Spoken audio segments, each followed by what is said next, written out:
जिन लोगों ने तुम्हें तोड़ा, अल्लाह तुम्हें उन्हीं के सामने दोबारा खड़ा करेगा। जिंदगी में बाज़ लम्हे ऐसे आते हैं जब इंसान टूट जाता है।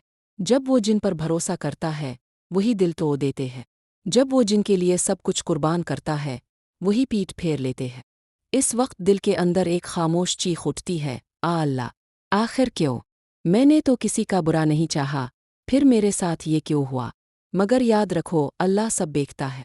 तुम्हारे आंसू, तुम्हारी खामोशी, तुम्हारी वो रातें जब तुमने किसी को याद करके रब से फरियाद की, ये सब अल्लाह के इल्म में है। वो तुम्हें नहीं भूला, वो सिर्फ तुम्हें तैयार कर रहा है इस दिन के लिए जब वो तुम्हें उन्हीं लोगों के सामने इज्जत देगा जिन्होंने तुम्हें तोड़ा था। एक तुम्हारा टूटना तुम्हारा ख़त्म होना नहीं है। जब इंसान टूटता है तो वो समझता है सब कुछ ख़त्म हो गया, मगर दरअसल वो आगाज़ होता है। अल्लाह जब किसी बंदे को तोड़ता है तो मकसद सिर्फ इसकी रूह को साफ करना होता है। तुम्हारे टूटने के बाद जो नई तुम्हारे अंदर पैदा होती है वो ज़्यादा मजबूत, ज़्यादा साबिर, ज़्यादा पाक दिल होती है। कुरान कहता है, बेशक अल्लाह सब्र करने वालों के साथ है। सूरत अल बकरा 153।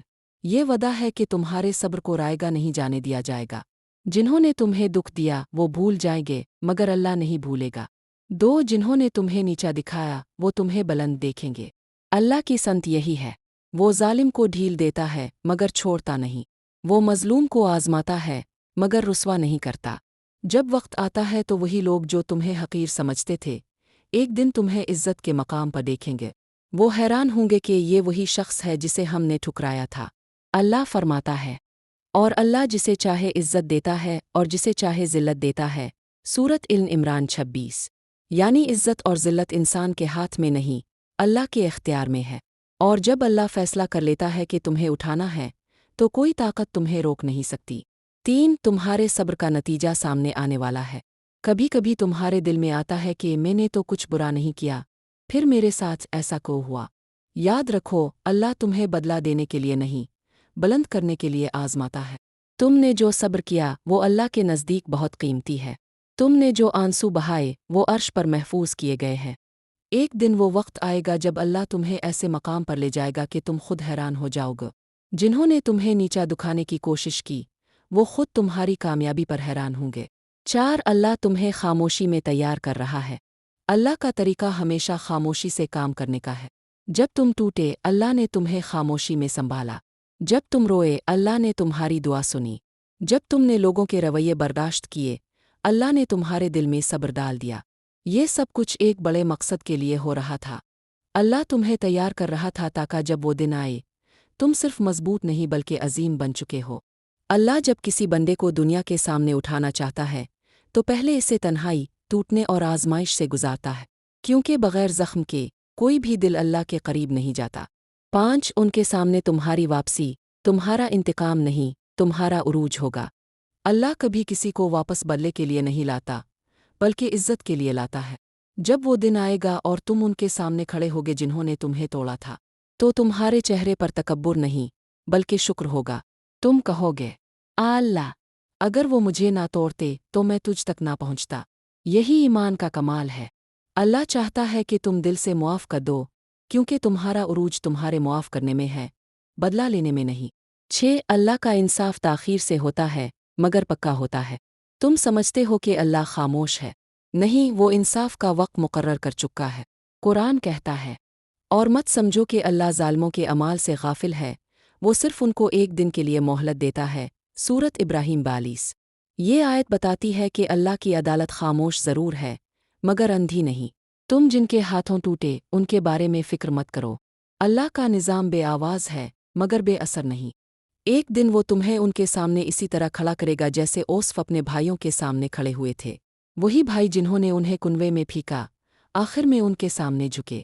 7, ओसफ की तरह तुम्हारी कहानी भी पलटेगी। हज़रत ओसफ का वाक़या कुरान में सिर्फ इसलिए बयान किया गया कि जो लोग धोखा, जुदाई और तन्हाई के गम से गुजरते हैं वो जान ले कि अल्लाह कभी छोड़ता नहीं। ओसफ को भाइयों ने बेचा, कैद में डाला गया, झूठे इल्ज़ाम लगे, मगर आखिर में वही भाई, वही लोग उनके सामने झुके। अल्लाह तुम्हारे साथ भी यही करेगा। जिन लोगों ने तुम्हें तोड़ा वो तुम्हें देखकर कहेंगे, वाकई अल्लाह ने इस पर फजल किया है। 8, तुम्हें जिन्होंने रालाया वो तुम्हें मुस्कुराता देखेंगे। ये अल्लाह का वदा है, वो तुम्हें दोबारा हंसाने वाला है। वो तुम्हारे चेहरे से गम के सारे रंग मिटा देगा। हदस कुसी में अल्लाह फरमाता है, मैं अपने बंदे के गुमान के मुताबिक हूँ। यानी अगर तुम ये यकीन रखो कि अल्लाह तुम्हें इज़्ज़त देगा तो वो ज़रूर देगा। लिहाजा मायूस ना हो, बस यकीन रखो। तुम्हारे लिए अल्लाह का मंसूबा उन लोगों से कहीं बड़ा है जो तुम्हें छोड़ गए। 9 तुम्हारा सब्र तुम्हारी पहचान बनेगा। दुनिया वाले शायद भूल जाएं कि तुमने क्या बर्दाश्त किया, मगर अल्लाह नहीं भूलेगा। वो दिन ज़रूर आएगा जब लोग कहेंगे, हमने तो इसे टूटते देखा था, ये दोबारा कैसे उठ गया। और तुम्हारे लबों पर सिर्फ एक जवाब होगा, ये मेरा नहीं, मेरे रब का करम है। 10 आखिर में बस इतना याद रखो, अल्लाह के फ़ैसले हमेशा इंसान के लिए बेहतरीन होते हैं, चाहे लम्हा मौजूद में वो दुख के हों। कभी किसी के जाने पर मत रो, कभी किसी के तोड़ने पर मायूस मत हो, क्योंकि जो तुम्हें तोड़ कर गया वो तुम्हारी कहानी ख़त्म नहीं कर सका। अल्लाह ने तुम्हारी कहानी को एक नए बाब के लिए बचा कर रखा है। एक दिन तुम उन्हीं रास्तों से गुजरोगे जहां तुम टूटे थे, मगर इस बार तुम्हारी आंखों में आंसू नहीं होंगे, सिर्फ शुक्र होगा। नतीजा, जब कोई तुम्हें तोड़ता है वो समझता है कि तुम ख़त्म हो गए, मगर हकीकत में तुम अल्लाह के करीब हो गए। और जब अल्लाह तुम्हारे साथ होता है तो वो तुम्हें उन्हीं के सामने दोबारा खड़ा करता है, इज़्ज़त, वक़ार और ईमान के साथ।